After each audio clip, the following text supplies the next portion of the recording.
muda-mudi dalam Kristus. Senang dapat berjumpa dengan kalian dalam acara Youth for Christ. Kembali dengan saya, Penatua Gilbert Christian Krista Mulyana dari GKI Gunung Sahari. Muda-mudi yang Tuhan Yesus kasihi, renungan hari ini yang dituliskan oleh Pendeta Hendrikus Agus Raharjo berjudul Hukuman Tuhan, yang didasarkan pada Amos 7 ayat 1-6. Namun sebelumnya kita akan berdoa terlebih dahulu. Ya Tuhan Allah Bapa kami bersyukur untuk setiap keadaan yang kami alami. Kami bersyukur untuk setiap berkat yang boleh kami nikmati, dan biarlah Engkau Tuhan boleh senantiasa menuntun langkah kami. Bapa, kami hendak merenungkan firman-Mu. Biarlah Roh Kudus saja yang boleh menuntun setiap kami agar kami boleh memahaminya dan memaknainya sebagai lampu terang yang menuntun kehidupan kami. Pimpin kami ya Bapa di dalam perenungan firman ini agar kami juga boleh menanamkannya di dalam hati dan pikiran kami, agar kami juga bisa melakukan dan menghidupinya di dalam keseharian kami. Inilah ya Bapa permohonan kami yang kami naikkan di dalam nama Tuhan kami Yesus Kristus. Amin. Muda-mudi yang menjadi pusat refleksi kita diambil dari ayatnya yang pertama yang berbunyi demikian. Tampaklah ia membentuk kawanan belalang pada waktu rumput baru mulai tumbuh. Itulah rumput baru sesudah pemotongan rumput bagi raja. Yang tidak ikut mengerjakan tugas kelompok akan diberi sanksi, yaitu meringkas tugas kelompok lainnya, kata ibu guru kepada murid-murid. Mendengar hal tersebut, beberapa murid mengeluh. Hukumannya berat.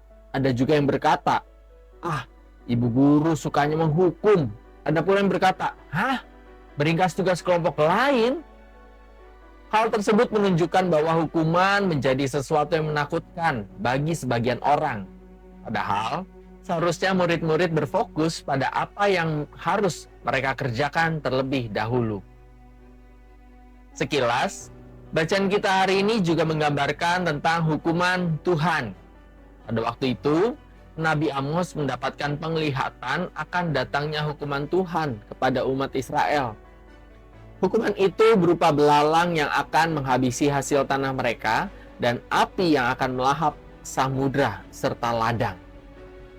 Penglihatan mengenai hukuman yang berat ini bukan datang tiba-tiba.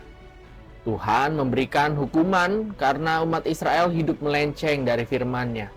Dengan demikian, Tuhan menghukum umat Israel bukan karena kebenciannya, melainkan agar mereka mengalami pertobatan dan mau hidup sesuai dengan firman-Nya.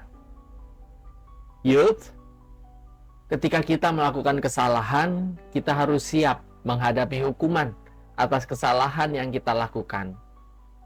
Setiap hukuman yang kita terima membuat kita sadar bahwa hidup kita tidak benar. Melalui hukuman, kita juga diingatkan untuk tidak mengulangi kesalahan yang sama. Hukuman Tuhan bukan untuk menjadikan kita umat yang dibencinya, melainkan sebagai cara Tuhan agar kita berubah menjadi lebih baik dan semakin sesuai dengan kehendak-Nya. Kiranya setiap peringatan dari Tuhan membawa kita untuk kembali dekat padanya dan mengalami setiap kasih-Nya. Mari kita berdoa. Ya Allah, Bapa kami bersyukur untuk setiap peringatan-peringatan-Mu, dan biarlah itu semua boleh membawa kami untuk bertobat dan kembali pada kasih-Mu. Tolong kami ya Bapa, agar kami bisa tetap setia di dalam menjalani firman-Mu dan hidup dalam kehendak-Mu, agar tidak lagi ego, ambisi, kepentingan, dan bahkan nafsu diri kami menguasai.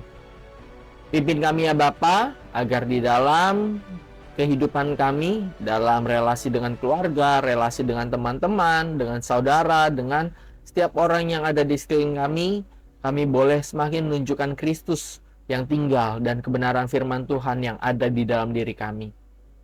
Mampukan kami ya Bapa untuk menjalani hari-hari kami bersama dengan Engkau, dan biarlah kami bisa terus memuliakan Engkau saja ya Bapa. Inilah ya Bapa doa kami, permohonan kami yang kami naikkan di dalam nama Tuhan kami Yesus Kristus, Juru Selamat dan Penebus kami yang hidup. Amin. Demikianlah Youth for Christ pada hari ini. Jangan lupa like, subscribe, dan share ke teman-teman yang lainnya. Tuhan Yesus memberkati kita semua.